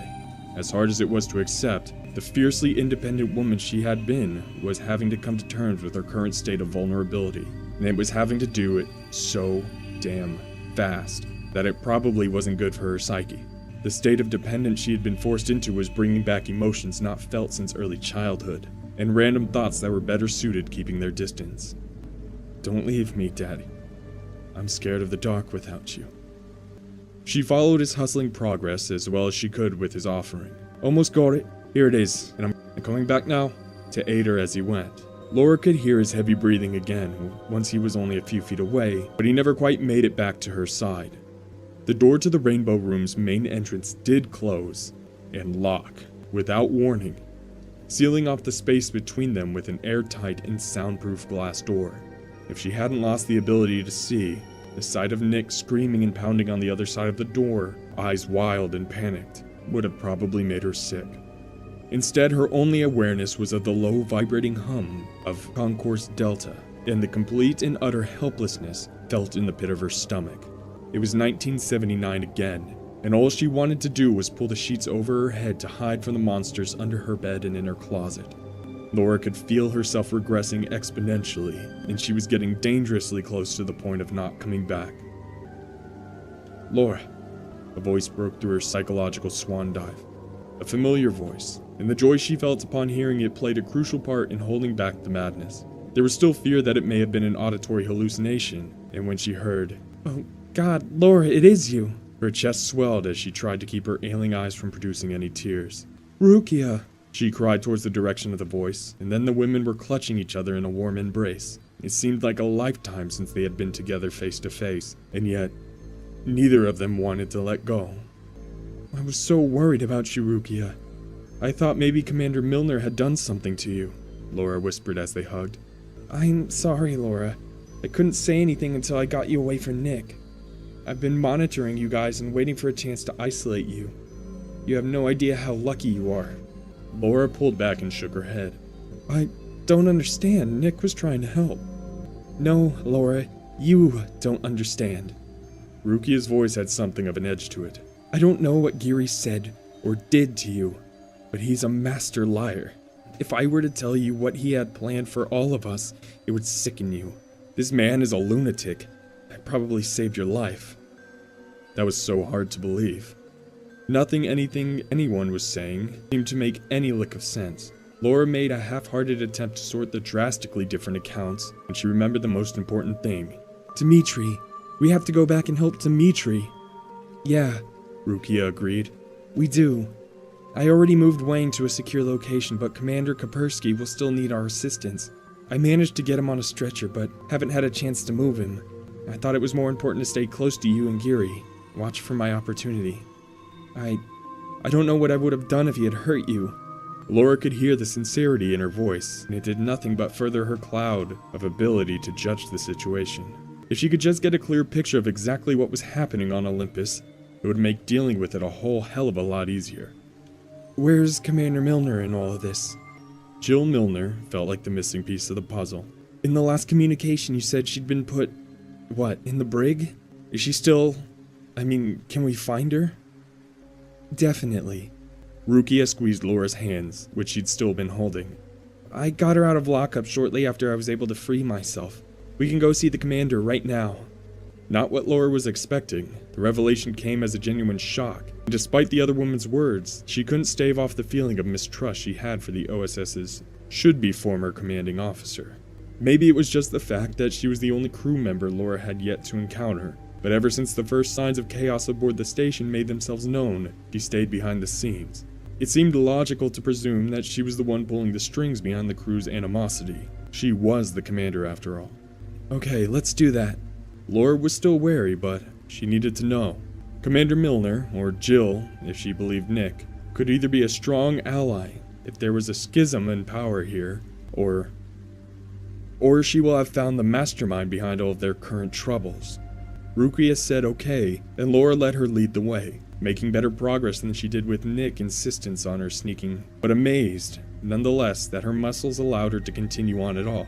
The fear of dropping at any second and passing out from exhaustion was a legitimate concern. For that reason, more than any other, Laura remained relatively quiet as they went. The majority of her cognitive abilities spent concentrating on continuing to place one foot in front of the other and staying upright. Rukia remained relatively distracted as well. the tablet which she kept constantly in hand, consuming most of her attention with its readings on all of Olympus's operations. The current situation had obviously forced her into a role with a lot more responsibility than that of a communications officer, and it seemed the station only continued to function properly through her diligence. At least that's the way it sounded as she spent the majority of her time tapping away at the touchscreen. It would have been impressive as hell if Laura had a spare synapse to fire off a thought about it. Laura didn't bother to ask where Rukia was leading her, and Rukia never bothered to tell her. In her current state of exhaustion, bouncing from one frantic situation to another, she had given herself fully to the notion of now being safe. Having been found by her old friend, learning that Dimitri was no longer laying on cold steel, and that both Alex and Nick, dangerous or not, were contained and alive was incredibly cathartic. It gave her well-worn adrenal glands a much-deserved break. They weren't required to actually walk, but for a short distance before Rukia was steering them into a mobility chamber, a glorified elevator that ran horizontally as well as vertically. It was probably a good thing too, as even with the transportation, it took nearly 20 minutes to arrive at their destination. By the time Rukia was sliding her onto the hard metal stool, Laura was so grateful to take the weight off her feet that it felt as good as a lazy boy. The stool was attached to a table which Laura surmised to be a dining area. She put her head down on her arms like a preschool nap time. All she wanted was to sleep. The second she quit fighting it, she was out. When she finally came back to, her sleeve was wet with drool, and it felt like it had probably been a significant amount of time. Much like her time in the capsule, however, the ability to properly detect and measure increments of time was impaired beyond the point of any degree of reliability. Her body's internal clock had always been a source of consistency, and it came as a shock to discover how closely tied it was with her ability to monitor an actual clock. Outside of the steady hum of a few electric devices or appliances, the room was completely silent. "Rukia," she called out, her voice echoing off the cold walls. The acoustics sounded very similar to the kitchen she had been in earlier with Nick. "I'm here," Rukia replied from somewhere across the room. "You're okay." Laura was still tired and weak for the first time in a week. Her stomach was showing some interest in food. "How long was I asleep?" She could hear Rukia coming closer as she replied. "Not too long, but you were out good. I figured you'd probably need to recharge a bit." She wasn't wrong about that. "You were asleep just as long enough for me to take care of Geary." Any residual fogginess was quickly blown away, and Laura shook her head. "What do you mean, take care of? What did you do to Nick?" "Relax." Rukia plopped down in the seat next to hers and put her hand on her friend's shoulder. "It's all okay now." Her words were steady and even, and did a great job at conveying their honesty. "Geary and Wang have both been processed. Now we're all on the same page. They won't be any more struggling for power, only survival. We can take care of Commander Kaspersky together, and the future can be, well, whatever we want it to be." Julia had no idea what the Asian woman was referring to when she spoke of the men being processed, but it could have been any number of things from a decontamination routine to binding agreement. Regardless, the fact that they would all be getting along again was great news, except, wait a second. It surprised her that it took her too long for the thought to reveal itself, but given the strenuous ordeal her mind had been made to endure, it probably shouldn't have. "What about Commander Milner? Julie, I thought we were going to see her." Rukia sighed and took her hand off Laura's shoulder. "Listen," her voice took on a somber tone. "I wasn't completely honest with you. Thing is, I didn't want to lay too much on you at one time." "Rukia," Laura tried to match her even quality, not yet sure how to play the coming seconds. "I think now would be the time to go ahead and lay it all on me. I appreciate your concern, but I'm not a child you need to protect." There were a few moments of silence as Laura allowed Rukia time to consider her words, except it wasn't complete silence. Beneath the electric hums and even their breathing, there was a small gritty sound Laura knew very well. Having heard it from her father for her entire life until his death, she knew that Rukia was grinding her teeth together. She also knew that it was generally a result of stress. "Okay," Rukia began. "Here's the truth. Commander Milner had been forced into the brig, as I stated before. But what I didn't tell you was that she committed suicide while she was in there. By the time I was able to get to her, she was gone. It was too late. She took a moment to swallow the lump in her throat before continuing. It had been too much for her. The bombs on Earth and the mutiny had her on the edge. And then when she was told that the Daedalus never made liftoff, it just pushed her over, I guess. Laura understood why Rukia hadn't wanted to tell her. It was tragically sad, and even though she had never met the woman, she could see how the news of someone killing themselves due to enduring horrible circumstances, and then learning of new ones, might not be the best story to share with someone who was also enduring horrible circumstances. Rukia had chosen the temporary sin of omission over diluting what was already a thin morale. Okay, Rukia. I'm so sorry. She was, too. It had to have been devastating. Laura put her arms around her friend and the two women embraced for several seconds before Rukia quickly pulled away. Oh shit. Something at her attention. What is it? Laura asked. I don't know. An alarm in engineering. E-level. It could be nothing, but I need to check it out real quick. Now listen, give me 30 minutes or so and I'll be back. And then we can talk about what we were going to. Okay. Laura nodded her head. And then get Dimitri. Yeah. Rukia agreed. Add Nick and Alex too? Yeah. Rukia confirmed. They'll be there too. I have to go, Laura. Try to get some rest. She stood and quickly made her way out of the room, calling back to her just before the door slid shut. I'm really glad you're with me. It put a smile on Laura's face, and she put her head back on the table and spread her arms out with a yawning stretch. The fingertips of her right hand made contact with an unusual object, and stretching further, she took hold of something. Odorless and firm, in a vacuum-sealed plastic. It wasn't completely solid, but felt tender and wet. If she didn't know any better, she would have sworn it was a large, meaty steak. The problem with that, however, was that there should have been little to no meat aboard the station until, and if, the Aryan 6 made contact. And it definitely wouldn't be just lying around on the table like this. Rukia must have had it out for her next meal. Satisfied with the probable logic of that possibility, Laura would have to let it go too, had her hand not encountered a second package. Differently proportioned, but similar in consistency to the first. She carefully slid down 2 seats until she found herself directly in front of a small pile of the mystery packages. Working them through her hands one at a time and racking her brain in the world's worst guess the Christmas present game.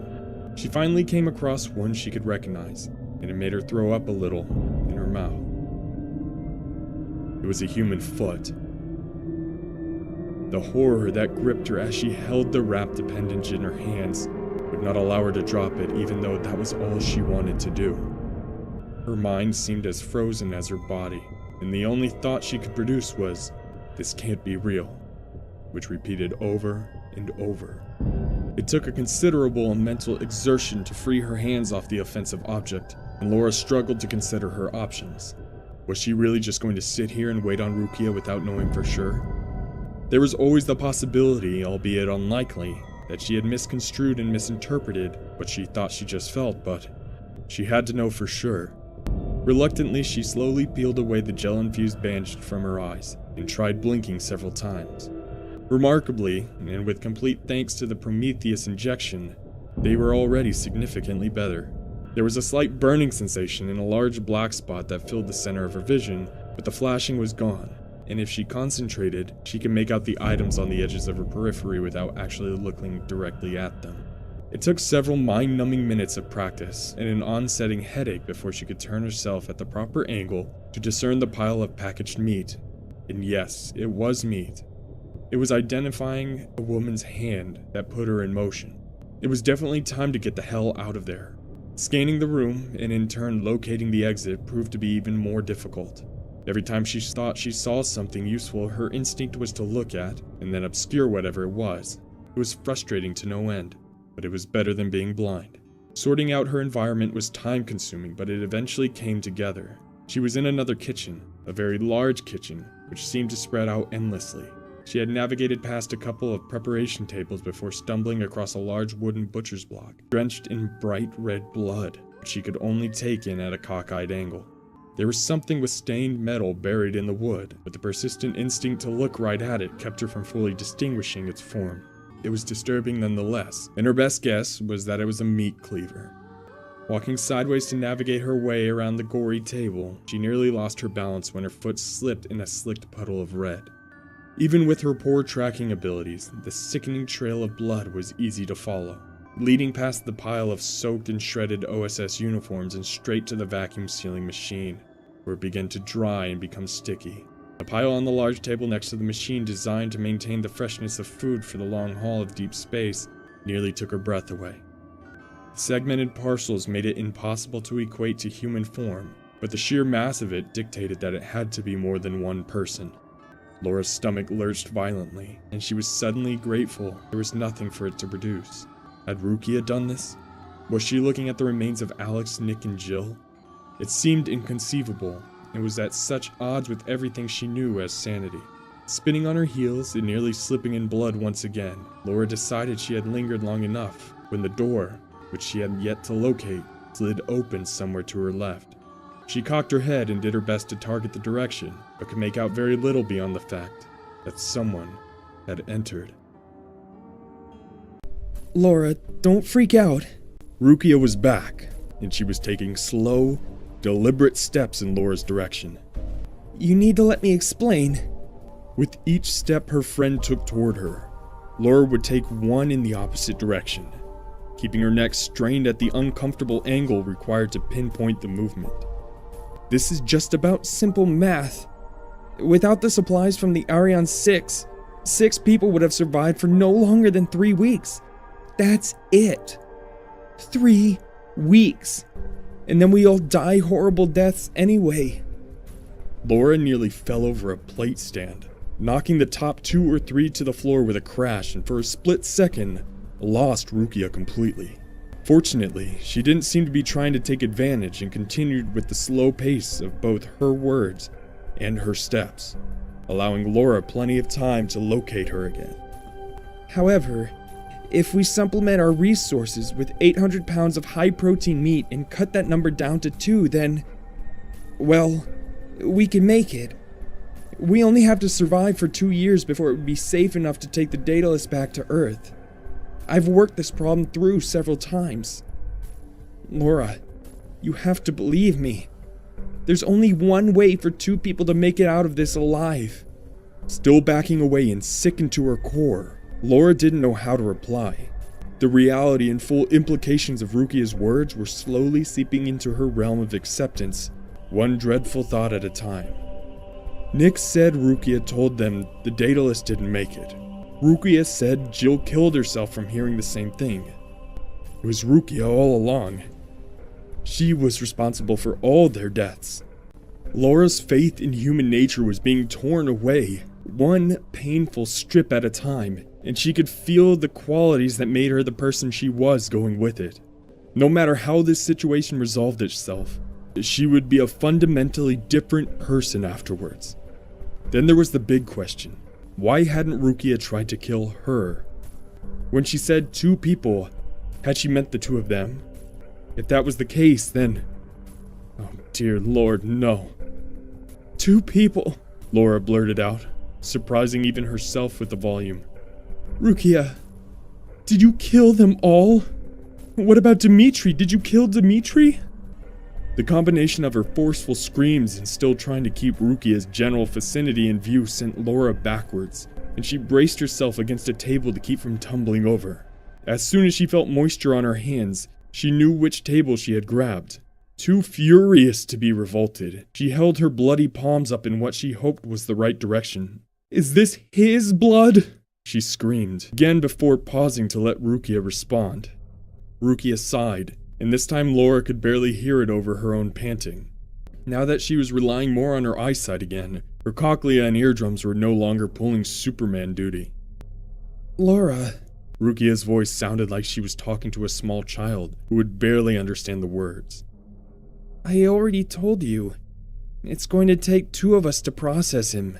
He's a big guy. Until he's processed, it doesn't make a whole lot of sense to kill him. So he's alive, Laura interrupted. For now, yeah. The commander is still strapped down on a stretcher in Base 6. Laura felt some sense of hope return, having gotten the answer she was least expecting. but it far from outweighed the shock she felt at Rukia's presumption. And you honestly thought I was going to help you... What? Kill him? Cut him up? Eat him? Are you out of your fucking mind? Laura hoped she knew it was a rhetorical question because the woman was quite obviously as mad as the Hatter, sans the limericks and witty repartee. I would rather die than do something like that, Rukia. I would have thought you'd know that. Well, Laura, that's always an option, but before you make that kind of decision, I think you should know all the facts. Facts? Laura cried. What bloody facts? The only fact I see is that you're a psychopath. As much a psychopath as the people responsible for killing my husband and child. You better hope there's not an afterlife because there's a special place in hell for you, you bitch. Rukia's demeanor seemed unfazed by her outburst. Laura, I know you're upset, but please hear me out. She paused for a moment, and when Laura didn't interrupt, decided to continue. The commander's being alive isn't just for freshness. I said 2 people, because it will take a minimum crew of 2 in order to maintain the Olympus. This is only even possible because of the work I've been doing since we lost contact with the Earth. The way I've adjusted the systems are very specific, and therefore, one of those crew members must be me. The other can either be you or the commander. And because I wanted it to be you, I wanted to let you decide. But be aware that this only works one way mathematically. Just in case you're thinking that Olympus could hold a crew of 3. Don't. It'll skew the numbers just enough to make the whole endeavor futile, and essentially, a waste of lives. For there to be meaning in any of this, it has to be 2 people. 2 people. 2 years. Laura couldn't believe what she was hearing. Rukia sounded too calculating and articulate to be insane, but she was definitely a sociopath, ascribing no real value to any human life other than her own. It suddenly seemed odd that she had chosen Laura as her favorite based on what was now such ancient history, and knowing how little Rukia seemed invested in previous attachments. You honestly believe Dimitri will help you to cut and eat me? Laura knew Dimitri more than well enough to know that he would never go along with something like this. Rukia suddenly closed the distance between them in half, and Laura could do nothing but stagger and try to see her, which was hard to do without looking at her. Well, here's the thing, Laura. I won't need his help to kill you or cut you up. You're not as sizable a job as he would be. Once it's just the commander and I who are left, well, I think you know he'll believe whatever I tell him, including the freak shipment of 4 sides of beef that came in with the last supply run. I don't know. Maybe I'll come up with something better. The point is, whatever it is, he'll believe me. Laura was scared. She had lost everything that held any importance to her except Dimitri, and now she was being told that the only way she could live was if she lost him as well. All things considered, it made sense to just give up. If there was nothing left to live for, then why bother? Except, down deep, where the primal instincts and urges lived, she wanted to live. Beyond rationality and defying logic, she wanted to live, damn it. And it wasn't for the pursuit of happiness. That ship had sailed. It was that thing inside of her that told her she had to... What was it Rukia had said? Survive. Sliding her hands back onto the cutting table again, Laura began reaching out behind her as nonchalantly as she could before finding and taking hold of the cleaver's handle. She was only able to pull off the illusion because of the funky angle she was already standing at in order to keep Rukia somewhat targeted. Okay, Laura said. I'll do it. I'll help you. Really? Rukia sounded hopeful. But you have to answer one question for me and be honest. Okay. She nodded, still not noticing Laura's left hand gripping the dull end of the chopping device embedded in the wood grain tabletop. Why me? You said you wanted it to be me, so why me? Now that Rukia was closer, Laura could hear her grinding her teeth again, this time much louder than before. It was her tell. She was about to reveal something she didn't want to, which meant she was probably going to be telling the truth. Rukia had to believe they were beyond the point of lies now anyway. Laura hoped so, at least. I chose you, Laura Hillman, because next to me, you have the smallest body size and caloric intake to provide maximum output efficiency. The odds of my survival are 12% better than you and the commander. If there were any laughter left in Laura's soul, she would have laughed. She wanted to laugh. There was no doubt Rukia was telling the truth because it reflected her cold and calculating nature perfectly. She didn't choose Laura to be her last neighbor forever for any reasons of friendship or even familiarity. It really was a math equation to her where X equaled coworker and Y equaled TV dinner. And it really didn't matter who was which variable, as long as it came out to Z, her continued and extended existence. The answer wasn't exactly what Laura was expecting, but it was close enough to push her to the end of her own little calculation. Was her desire to live, despite the multitude of reasons not to, stronger than her desire to make sure that Rukia didn't? Was self-preservation greater than or lesser than the chorus of her bloodthirsty nerves screaming in unison to bury the blade somewhere deep in Rukia's skull? It, for damn sure, wasn't equal to. And Laura knew with complete certainty that the other woman's life needed to be ended. She shouldn't be alive for even another minute. Even if she were the very last human in existence, she would need to be put down, like a rabid dog. It was an act of mercy. That kind of sickness just shouldn't exist. Laura yanked on the meat cleaver's handle with every ounce of energy she had. In her mind, she saw the large cutting device sliding free from the wooden surface, then gliding through the air in one swift and fluid motion. It would make contact with Rukia long before she'd even registered an incoming attack. Maybe not a killing blow, but good enough to get the party started. A single lethal strike was a better death than she deserved anyway. The problem with all of that, however, is that the cleaver refused to budge. She yanked a second time, and of course, by this point, it was painfully obvious what she was trying to do. The third time seemed like it might be the charm as the handle moved just a bit, and Laura turned her head to re-establish a bearing of her ex-friend.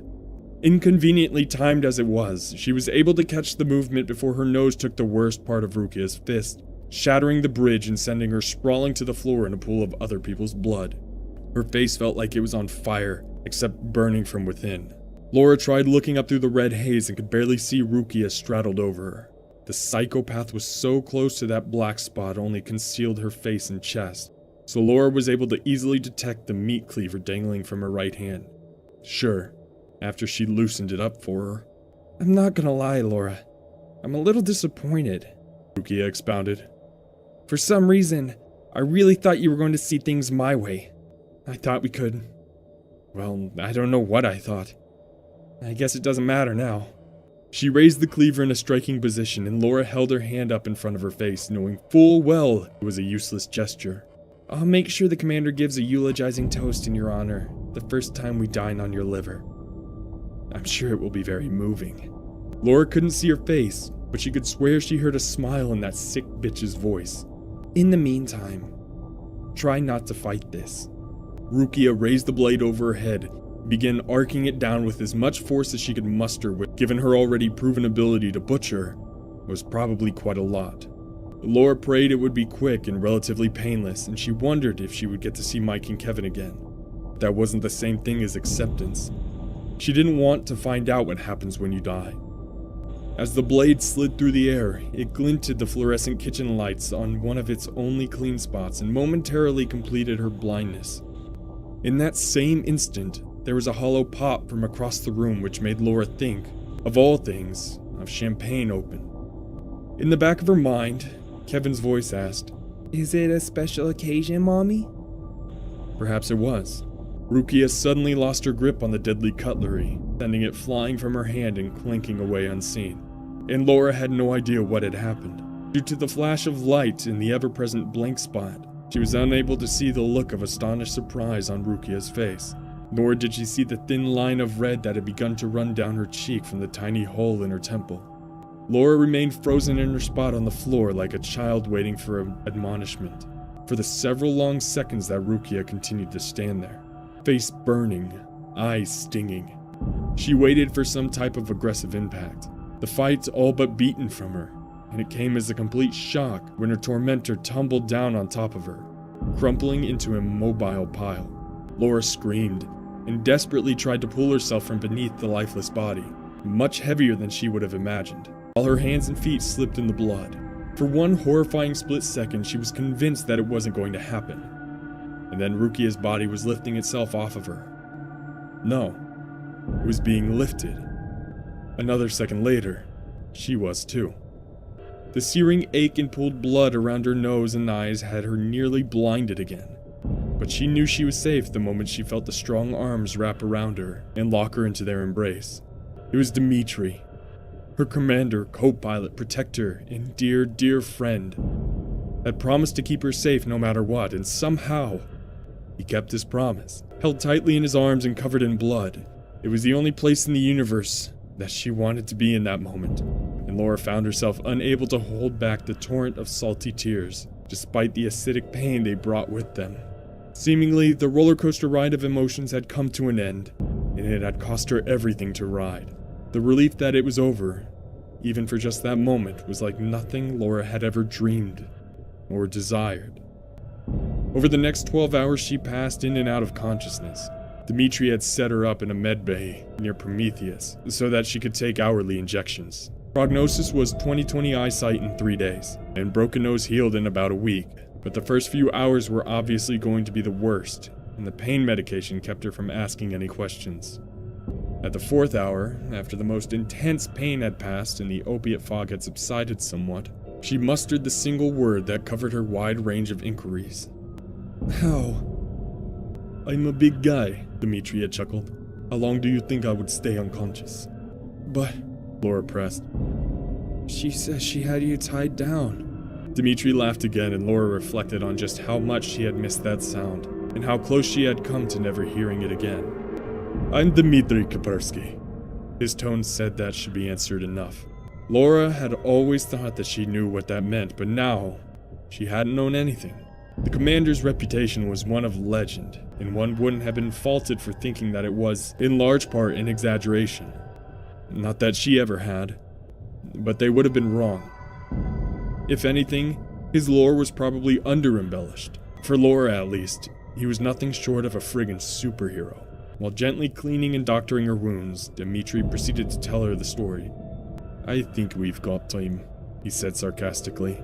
Rukia had strapped him to a medical stretcher, but given the number of distractions she was dealing with, neglected to remove the small utility knife from an exterior breast pocket of his dataless flight suit. Once free, it had taken him too long to get inside the security and surveillance systems to figure out what Rukia had been up to. From there, he went to the commander's office to retrieve the only firearm in Olympus from the safe, with a code that only he and the Commander Milner knew. He was the one that set off the false alarm that drew Rukia away in the first place. But then a real issue kept him from getting back to Laura as quickly as he wanted to. What about her failsafe? Laura asked. Rukia made changes to the OSS system so that only she could keep it running properly. Or so she said. It might have been BS like the rest of her lies, but should we be worrying about it? This didn't come as a surprise to Dmitri, who apparently already knew and didn't seem overly concerned about it. Kannagi was a bright officer. Very clever, but foolish to think that she could do anything that I couldn't undo. I helped design most of the critical systems on this station, and the complexity of Olympus is well beyond her. Frankly, if she had kept the station on the rotational path she had chosen, it would have torn itself apart in a few days. There was a reason I was chosen to be the first commander for a fully operational Olympus. I guess she wasn't as smart as she thought she was, Laura offered. Yeah, he agreed. She was a great astronaut and comms officer. Not so good with the engineering and engines. Even if she was the best in her field, there was still nothing she knew that I hadn't already taught to hundreds of others. There was nothing unique or special about her. Not like you. Laura pulled Dmitri close and held him tightly once again, so grateful for his being there. She was a special piece of shit, she whispered into his ear, bringing yet more of that laughter that was like a balm for her soul every time she heard it. That she was, he whispered back. I'm ashamed to say that she had me fooled. Don't beat yourself up over it.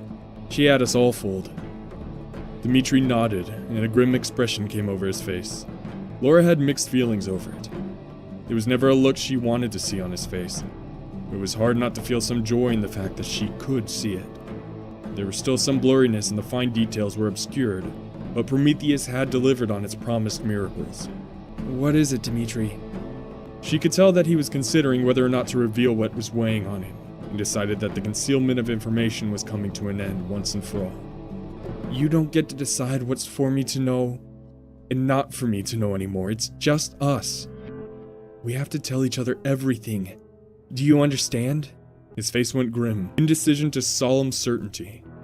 He knew she was right. Neither one of them had even bothered considering what it would be like living out the rest of their lives. But if it was just them, secrets would have to be a thing of the past.